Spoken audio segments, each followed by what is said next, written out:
Hello, board members. Thank you for joining me today. Over the last 10 weeks, I've been providing information about a new offering I'd like to take to market, and we're here to share about that today and gain access to your vote to move forward with one of two approaches. Thank you for joining.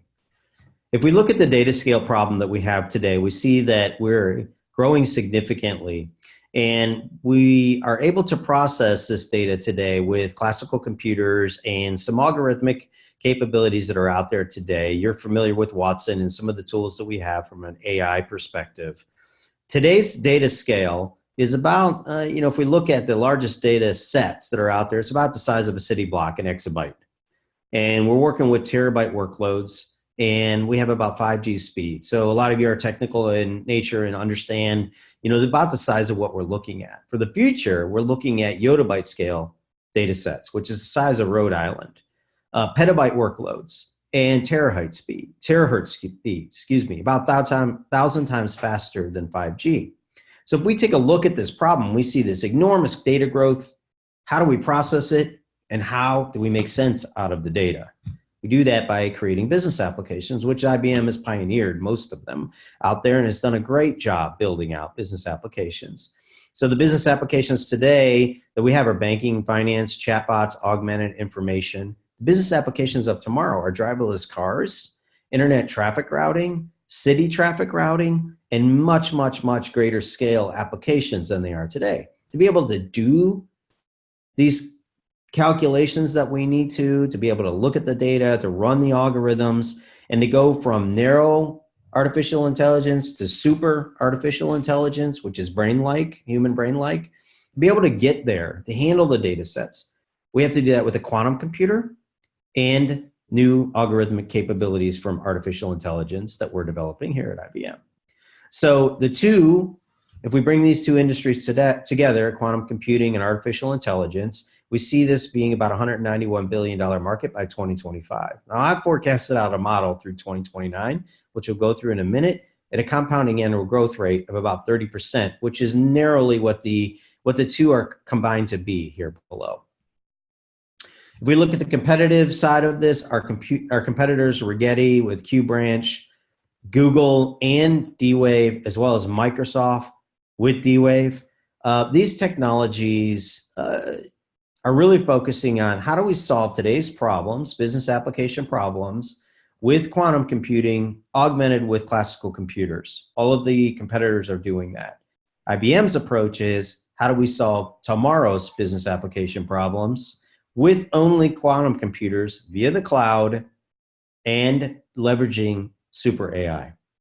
That's what this business unit is about, where we take the learnings and knowledge that we have from the IBM Watson group, the IBM Q System 1 group, and we bring together a set of quantum cloud computing offerings for a platform as a service, software as a service, and information as a service, where we extend an API layer for the access of super fast speeds and capabilities, and enable applications, and provide industry solutions where we can lay over industry solutions to companies that can experience or find new revenue streams they didn't see before.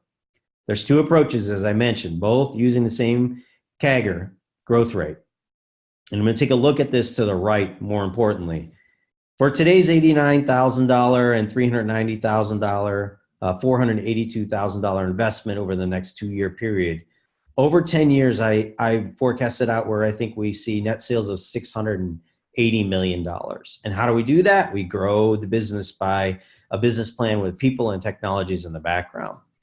If we run the model off to the left here, we see that the payback period on this is about 2.23 years. So we can make a decision at that point in time if we want to continue with the business, if we're not looking like a payback period.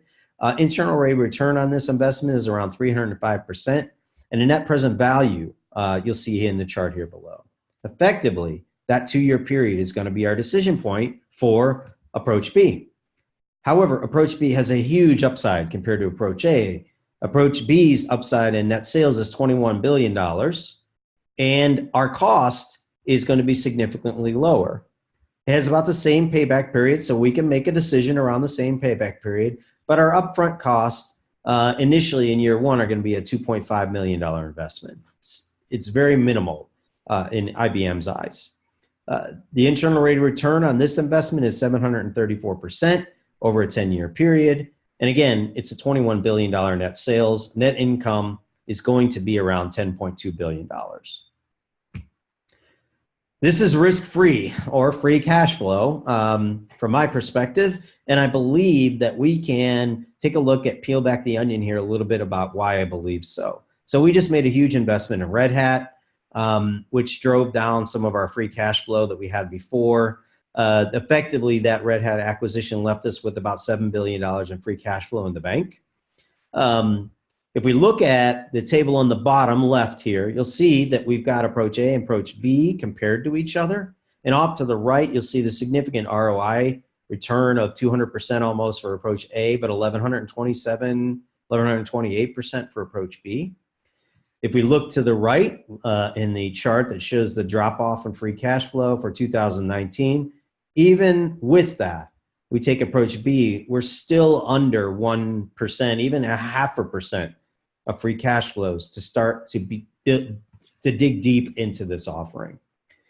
Organizationally, I've spoken with the Watson Group, the IBM System Q Group, and we have the ability to repurpose the learnings that we've had to build this business out and to provide a cloud offering to the marketplace. And I believe it's a win. And I'd like to get your approval to move forward with approach B today. Thank you and have a great day.